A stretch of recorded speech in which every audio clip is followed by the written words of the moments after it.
My world shattered with the force of 6 words. Your daughter is in intensive care. The sterile hospital air stung my lungs as the receptionist's voice echoed in my head. Just 30 minutes earlier, I'd been wheeling my suitcase through my front door, still carrying the scent of European cafes, expecting to surprise Olivia with Parisian chocolate stot instead. I found an unopened envelope from Northwestern Memorial Hospital leaning against my doorframe, collecting dust for days. How long has she been here? I gripped the counter, knuckles white, jet lag forgotten as adrenaline surged through me. Mrs. Thompson was admitted 6 days ago following a severe auto accident. The receptionist's professional detachment only heightened my panic. The ICU was on the 4th floor. 6 days. My only child had been fighting for her life for 6 days, and I'd been taking selfies at the Trevi fountain, oblivious. The elevator ride stretched into an eternity. Why hadn't Blake called me? I'd left my international contact information with both of them. The IQ doors whispered open, revealing a nurse's station.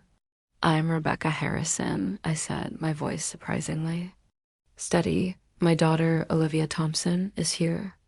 I just found out. Recognition flashed in the nurse's eyes. "Linda," according to her badge. "Mrs. Harrison, we've been trying to reach family members all week." Her voice held a note that sent ice through my veins. "Your daughter's condition has been critical since admission." "Where's her husband?" I demanded. "Blake should be here. He should have called me immediately." Linda's eyes flicked toward a colleague. "Mr. Thompson was here briefly during admission. He signed the initial paperwork but hasn't returned since. We've called him multiple times regarding medical decisions." The floor seemed to tilt. "That's impossible," I whispered, though something cold and certain was already forming in my gut. "He wouldn't just leave her."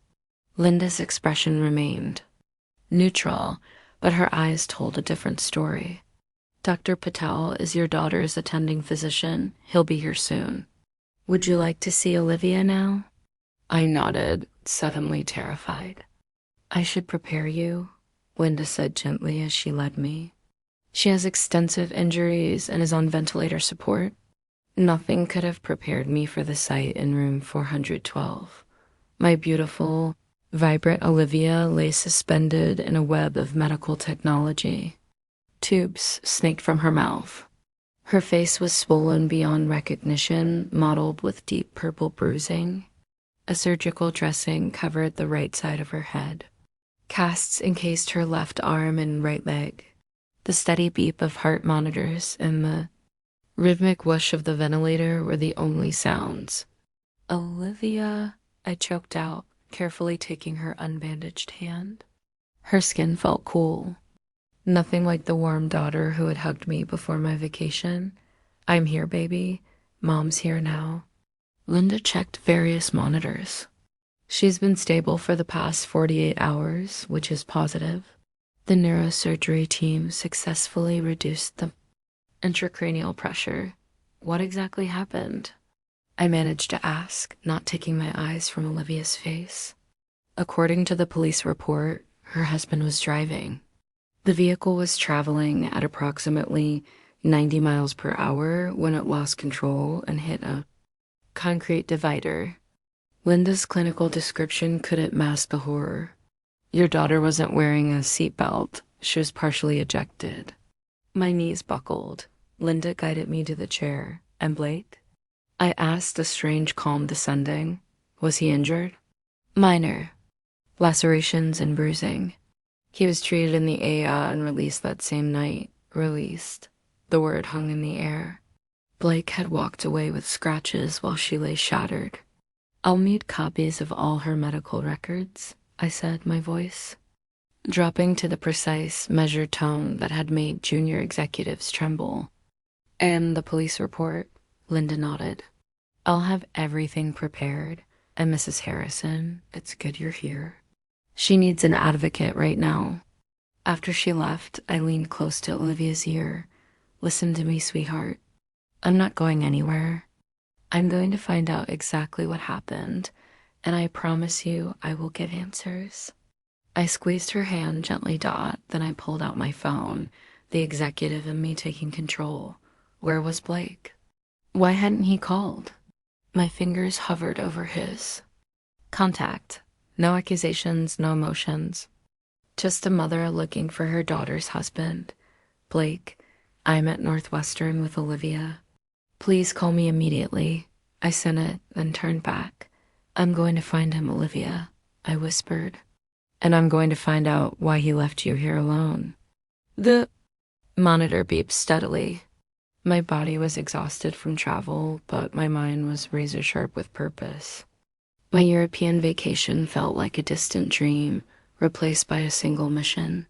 Discover the truth. I had no idea how deep this rabbit hole would go. But as I watched my only child fight for her life, one thing became crystal clear.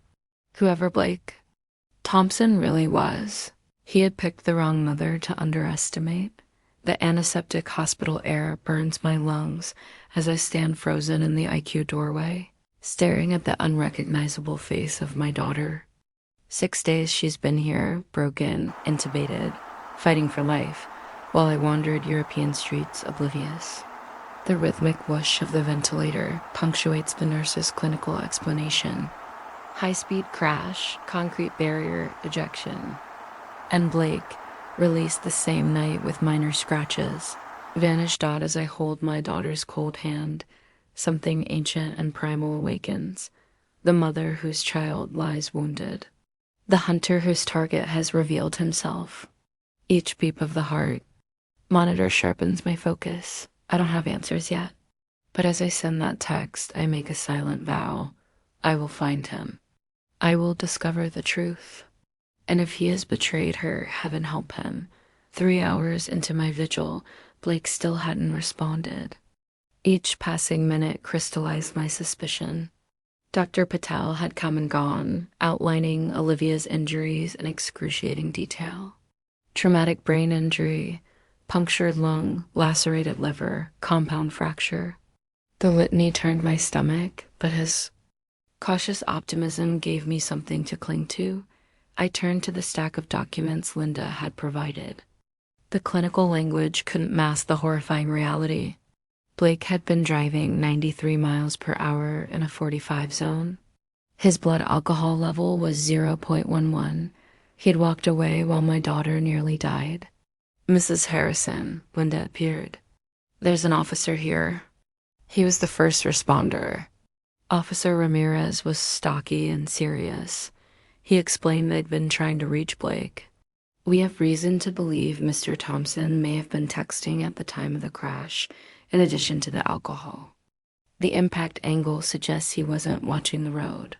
White-hot rage surged. Have you filed charges? We're building a case for reckless endangerment and possibly vehicular assault. His disappearance complicates matters. He hesitated. Mrs. Harrison, do you have any idea where your son-in-law might be? I shook my head, then paused. Not yet. But I intend to find out. After he left, I tried calling Blake again. Straight to voicemail. I checked the location sharing app Olivia had set up. Blake's phone location was off. Next, I logged into my banking app. As a wedding gift, I'd added them to one of my accounts for emergencies. I scrolled through recent transactions. What I found stopped my heart.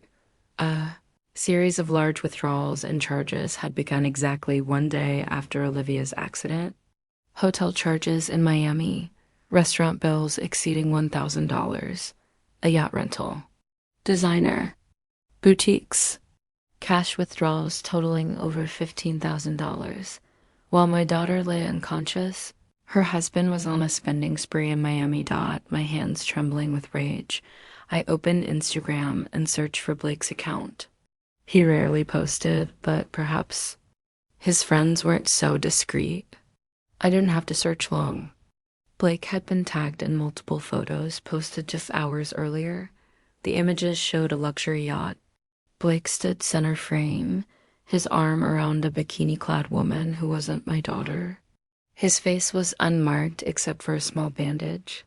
The caption read, "Living the dream with the boys.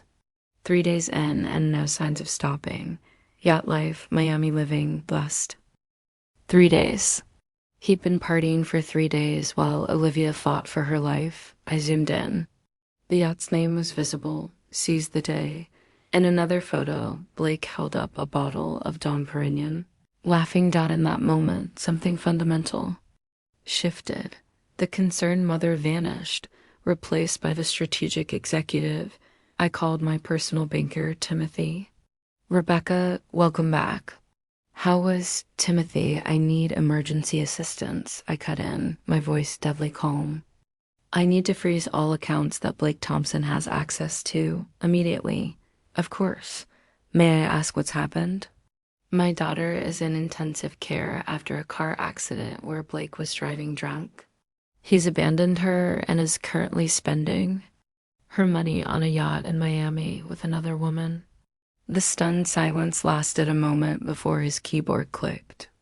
"I'm implementing the security protocols now. All shared accounts will be frozen within minutes. His cards will be declined on the next attempt. Thank you. And Timothy, I need to know exactly when he tries to use those cards and his reaction. I'll personally monitor the accounts and alert you immediately. One more thing. I need a complete financial history of every transaction Blake has made since marrying Olivia. I'll have it for you first thing tomorrow." After hanging up, I turned back. "I found him, sweetheart," I whispered. "And he's about to discover what happens when he betrays my daughter." I opened my laptop and began meticulously documenting everything. The ventilator whooshed rhythmically as I worked, each breath fueling my determination. Blake would regret the day he decided we were someone he could discard. The police report lays bare the truth. Blake was drunk, speeding, possibly texting. But that betrayal pales compared to what I discover next. While Olivia fights for life, her husband is on a Miami yacht, his arm around another woman, spending my daughter's money with cold precision. I make one call that will shatter his paradise. As I freeze every account, I stare at my daughter's broken body and make a promise. This is just the beginning. The champagne in his glass is the last he'll enjoy at my daughter's expense. In minutes, his cards will be declined, his borrowed luxury evaporated, and he won't know the architect of his downfall is in a hospital room. Just getting started. Exactly 57 minutes after I froze the accounts, my phone rang. Blake's name flashed. I allowed a small, cold smile before answering. "Rebecca?" "Harrison, Rebecca, what the hell's going on?" Blake's voice was slurred, background noise suggesting the yacht. "My cards are being declined, all of them. Are they?" I kept my tone mild. "How inconvenient for you. Did you do this?" Confusion gave way to accusation. "You can't just—" "I'm sitting beside Olivia's hospital bed," I interrupted, each word. "Precise. She's on a ventilator, Blake. A machine is breathing for her." Silence fell, broken by distant laughter. I can explain," he finally managed, his voice dropping. "This trip, it's not what it looks like. I needed to clear my head after the accident. The trauma. Spare me. I've seen the Instagram photos. Your trauma looks like a champagne-soaked party. Those are just friends. Officer Ramirez is looking for you," I continued. "Something about driving under the influence. Reckless endangerment. Possibly vehicular assault." He seems very interested. The background noise diminished. When he spoke again, his voice had changed, harder, with an edge. "Listen carefully, Rebecca. You need to unfreeze those accounts right now. I have expenses." "Expenses?" I let the word hang.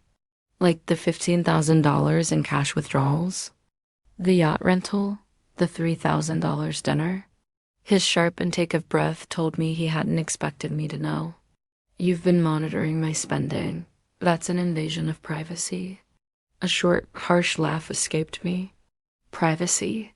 You're spending my daughter's money while she's fighting for her life. The daughter you nearly killed. That's not fair, he protested, a new calculation in his tone. The accident wasn't my fault. The other car, there was no other car, Blake. I've read the report. You were drunk, speeding, texting, and Olivia wasn't wearing a seatbelt. Did you even check if she was buckled in? His breathing changed. When he spoke again, his voice was cajoling. Rebecca, we're family. I know you're upset, but cutting off access isn't the answer. I'll come back tomorrow. We can talk. Our accounts, I repeated, focusing on the pronoun. They were never our accounts, Blake. They were my accounts. And as of an hour ago, your access has been permanently revoked. You can't do that. The reasonable facade cracked, revealing fury. That money is mine now. We're married. What's Olivia's is mine. There it was. The truth. Actually, I can, and I have. By the way, how do you plan to pay for that yacht? I understand luxury rentals require final payment. You bitch, he hissed. You have no idea who you're dealing with. On the contrary, I replied. I know exactly who I'm dealing with now. The question is, do you? I hung up mid-tirade, then silenced my phone as it rang again. Turning to Olivia, I smoothed her hair. Your husband has quite the temper, I told her quietly. Not the charming man you introduced me to at all.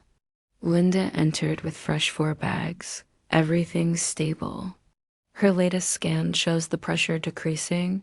Dr. Patel is cautiously optimistic.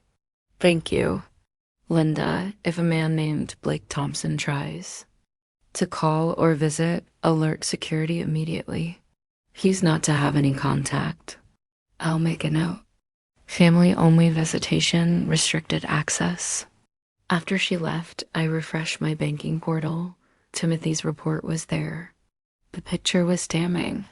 Small withdrawals at first, testing the waters, then larger transfers. High-end restaurants, designer. Purchases, weekend trips. The spending had accelerated dramatically in the past 6 days, but something else caught my eye. Regular transfers to an unknown account, beginning just 2 weeks after the wedding. I noted it for Timothy to trace. My phone went up with a text from Timothy. Security alert.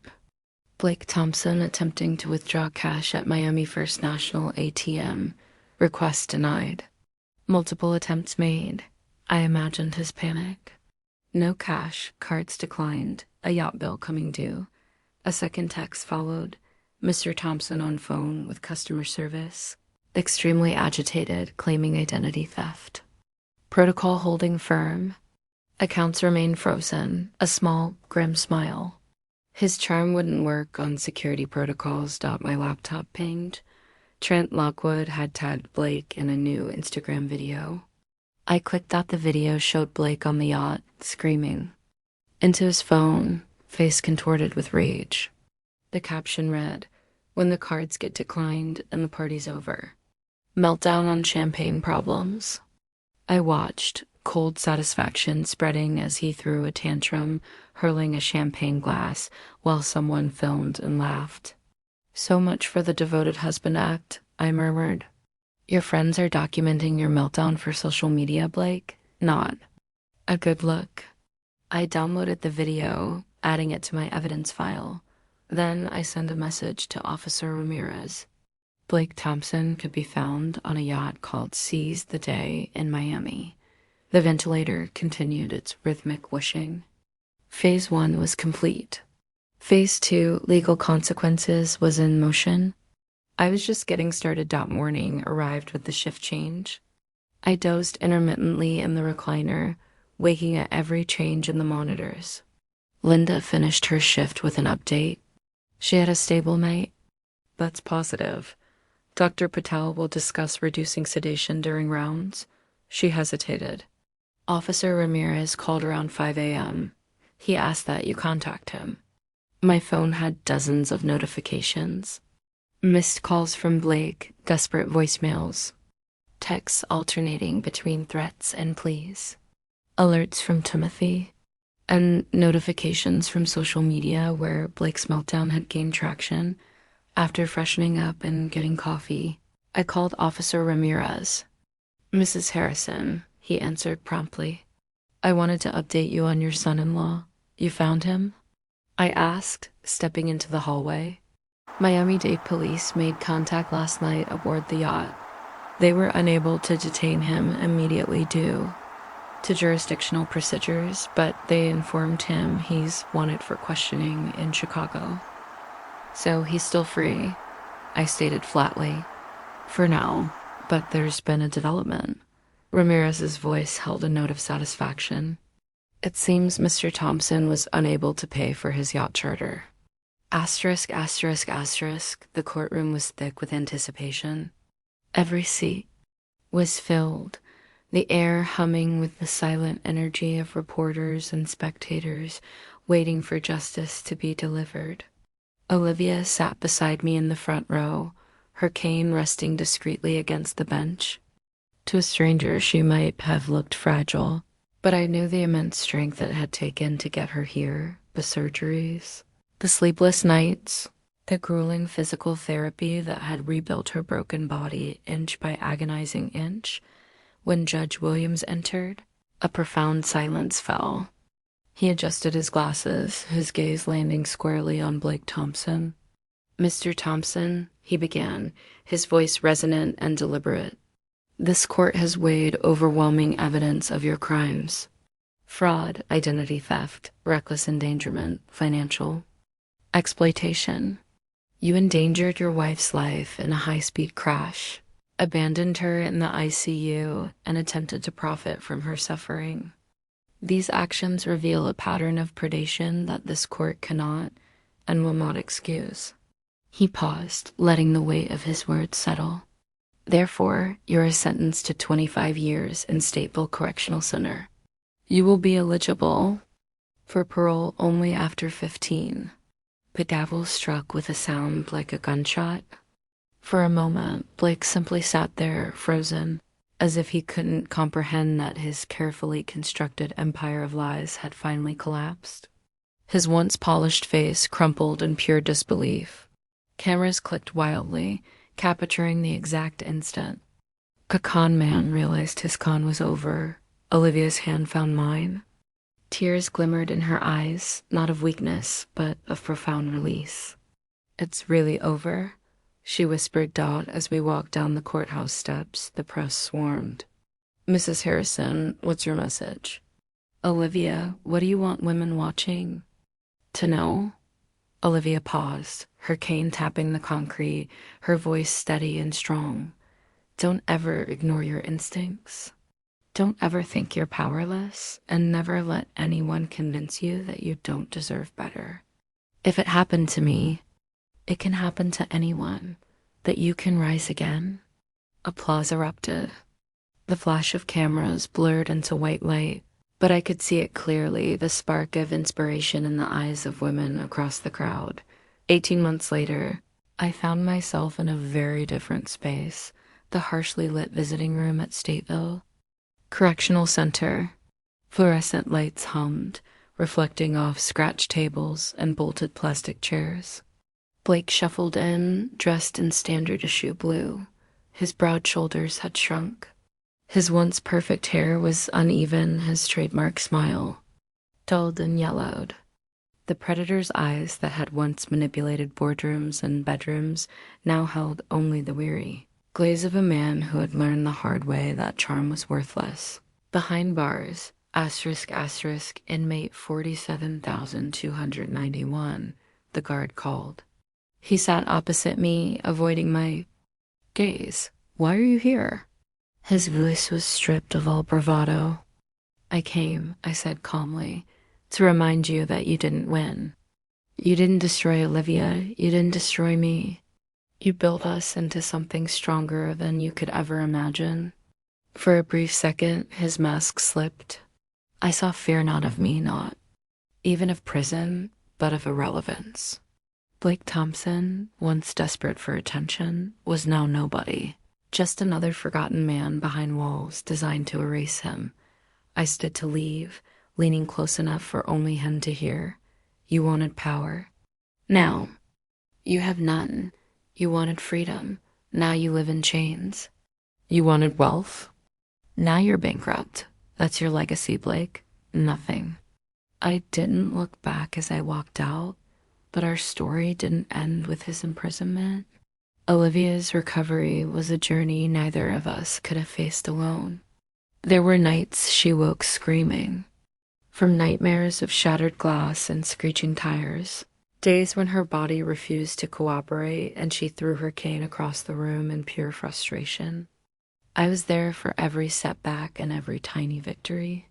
And somewhere along the way, she stopped being just my daughter. She became my partner in rebuilding a life from ashes together. We started speaking at women's shelters, community centers, and later at national conferences. Olivia would stand, her voice trembling at first, but growing steady as she shared her story, how love had turned into manipulation, how control had disguised itself as care, how silence had nearly cost her life. And then I would speak, not as a victim's mother, but as a woman who had once believed strength meant staying quiet. I told them the truth, that strength is raising your voice, demanding answers, refusing to look away. The response stunned us.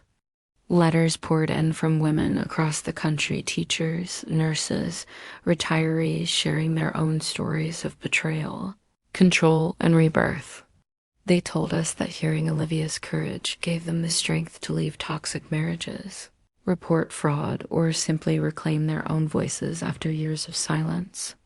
One woman in her 70s wrote, "I thought it was too late for me, but you showed me that it's never too late to start again." That letter now sits framed on Olivia's desk. Life didn't become perfect. It never does. But it became ours again. We traveled, sometimes to the very European streets where my nightmare had begun. This time, Olivia walked beside me, slower than before, but infinitely freer. We laughed in Parisian cafes, strolled Venetian canals, and bought matching leather journals in Florence, where we wrote down dreams we once thought we'd lost. Everywhere we went, women stopped us. "You don't know me," they'd say, "but I know. You. I left because of you. I started over because of you." Olivia always smiled and told them, "No, you did that yourself." I realized then that Blake's greatest mistake wasn't underestimating me. It was underestimating the resilience of women everywhere, the quiet power that erupts when one story inspires another and then another, until silence itself is broken. On the second anniversary of Olivia's accident, we returned to the hospital, where it all began. Room 412 was now occupied by another patient, but as we walked past, Olivia squeezed my hand. "I used to think that was the room where my life ended," she said softly. "Now I think it's where my new one began." I nodded, tears rising not from grief but from gratitude. Blake Thompson remained behind bars, his name fading from headlines, his voice silenced. But our story, our truth, had taken on a life of its own. And as I looked at my daughter alive, stronger, unbroken, I knew this was the ending women everywhere needed to hear. "Mom, could you hand me the cadmium red?" Olivia asked, her voice focused as she added the final strokes to her latest piece. She stood without her cane today, her weight balanced perfectly between her feet, a small miracle that still caught my breath when I noticed. I passed her the tube, watching as her fingers, once too weak to hold a brush, now worked with confident precision. The painting depicted a phoenix rising from what looked like shattered glass, its wings catching fire against a dawn sky. It was powerful, visceral, the kind of art that stops you in your tracks. "This might be my favorite," I said quietly. She stepped back to study it, wiping her hands on a paint-streaked rag. "It's for the Chicago Women's Shelter auction next month. They asked for something symbolizing rebirth." The doorbell rang, pulling me from the moment. Through the frosted glass, I recognized Detective Morales' silhouette. She stood on our porch, holding a bakery box and wearing a smile that reached her eyes, a far cry from the stern professional who had first entered our hospital room over 2 years ago. "I come bearing chocolate croissants," she announced, handing me the box, "and news." We settled in the sunroom, the morning light catching dust motes dancing in the air. Morales waited until Olivia joined us before speaking, her expression turning serious. "They found more," she said without preamble. "3 additional victims across 3 states. The pattern matches exactly life insurance policies, accidents where he was driving, financial draining afterward." The familiar chill ran through me, though the anger had long since banked to a steady, cold resolve. "How did we miss them before?" "Different names each time," Morales explained. "Jason Miller in Ohio, Brandon Wright in Colorado, Mark Taylor in Oregon, but the Mo is identical. The Oregon woman nearly died when her brakes failed on a mountain road.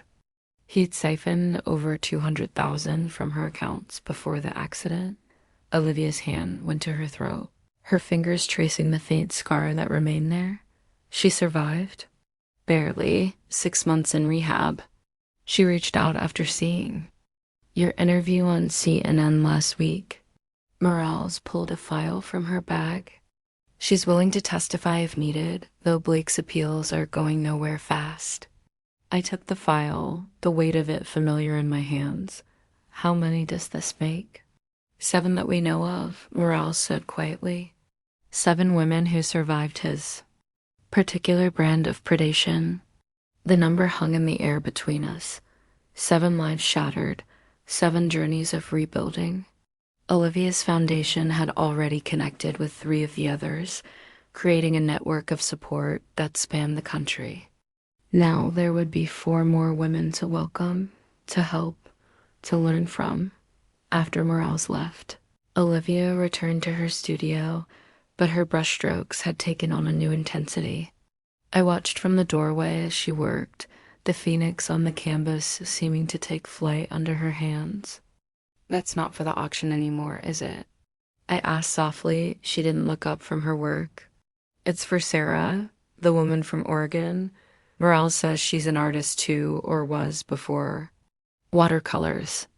I leaned against the door frame, remembering the months when Olivia couldn't hold a brush, the frustration and despair that had sometimes overwhelmed us both.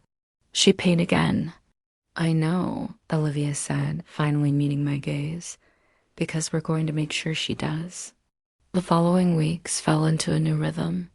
Mornings were for Olivia's physical therapy and painting, afternoons for foundation work, evenings for the quiet companionship we'd both come to cherish. The foundation had grown beyond what either of us had imagined, with chapters opening in 5 states and inquiries coming in daily. Today's meeting was with a corporate sponsor interested in funding art therapy programs for survivors. Olivia sat at the head of the table, poised and confident in a way that made my heart swell with pride.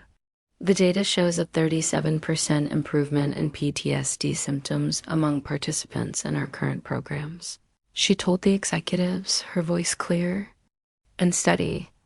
"But more importantly, it gives women back their voice before they even have the words to articulate what happened to them." I watched as she guided them through the proposal, her knowledge of both the artistic and therapeutic aspects impressive.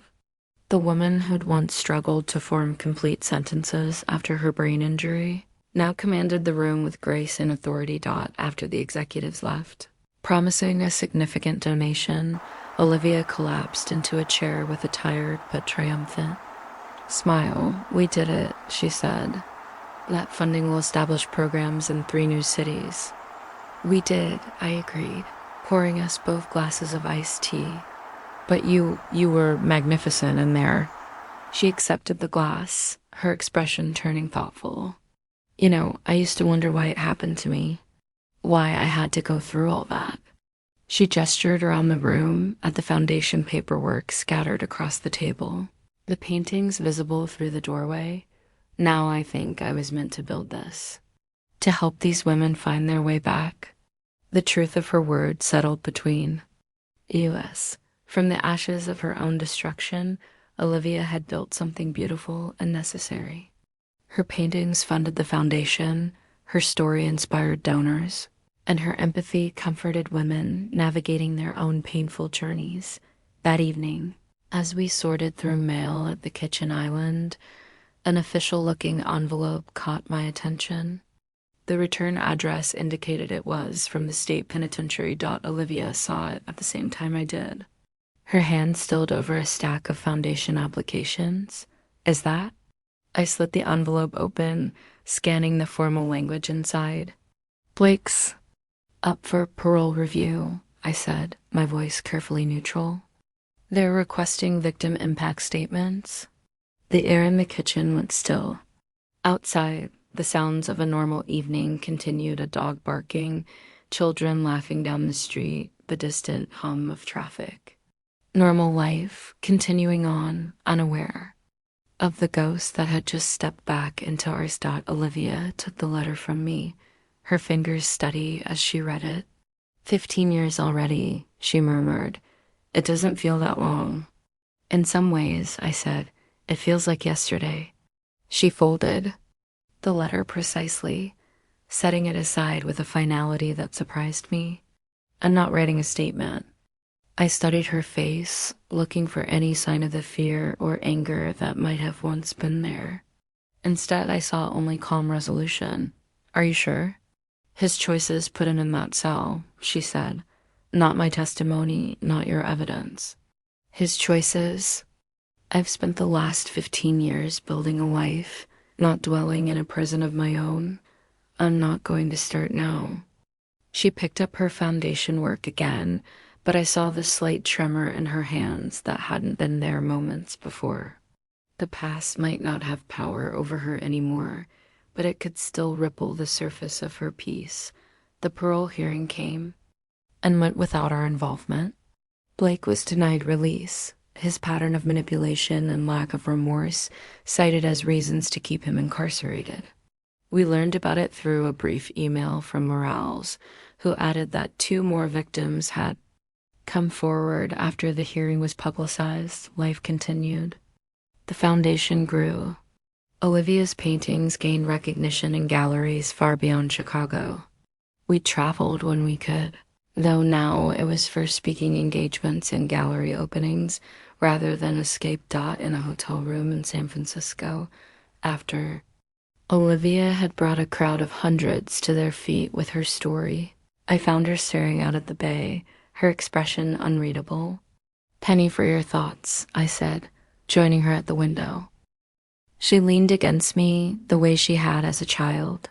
I was thinking about the women who didn't survive, she said quietly. The ones before any of us who weren't as lucky. I wrapped an arm around her, feeling the strength in her shoulders, the solid reality of her presence. We can't change their stories, I said, but we've honored them by changing the stories that came after. She turned to me, her eyes shining in the city lights. We have, haven't we? Back home, the seasons turned, as they always had.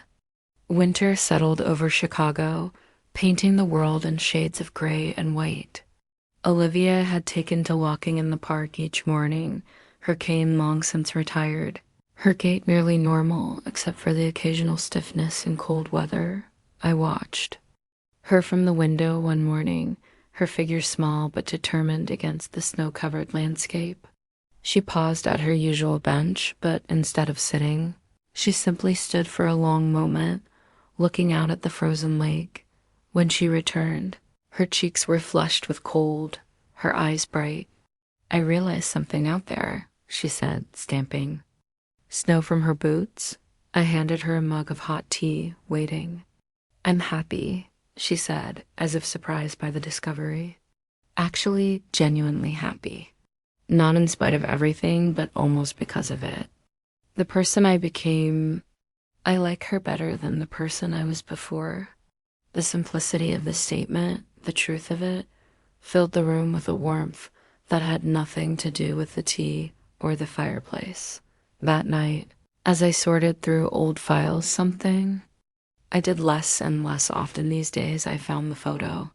It was from Olivia's wedding day, tucked away in a folder of financial documents from that time. She looked so young, so hopeful, her hand tucked into Blake's arm, her smile radiant with belief in the future spread out before her. I nearly threw it away, my fingers tightening on the paper before stopping myself. This too was part of her story. The hope hadn't been foolish, it had been human. The betrayal hadn't been her failure, it had been his. I slipped the photo into an envelope and wrote across it, Chapter 1. Then I placed it in the box where we kept foundation records, not to dwell on, but to remember how far she'd come. The following spring, we planted a tree in the garden, a sapling oak that would take years to reach its full height, just as Olivia's. Recovery had taken years to solidify into the strong, vibrant life she now led Dot as we patted soil around its roots. Olivia smiled up at me. You know, for a long time, I defined my life as before the accident and after, but now, ... She brushed dirt from her hands. Now it's just my life, the whole thing. The sun warmed our shoulders as we stood there, two women who had walked through fire and emerged not just unburned, but tempered into something stronger. The past was what it was, a series of chapters in a story that was still being written, but the future was an oak tree reaching for the sky, and a daughter's hand steady in mine, and the unwavering knowledge that some loves not only endure but transform into the very foundation upon which new lives are built.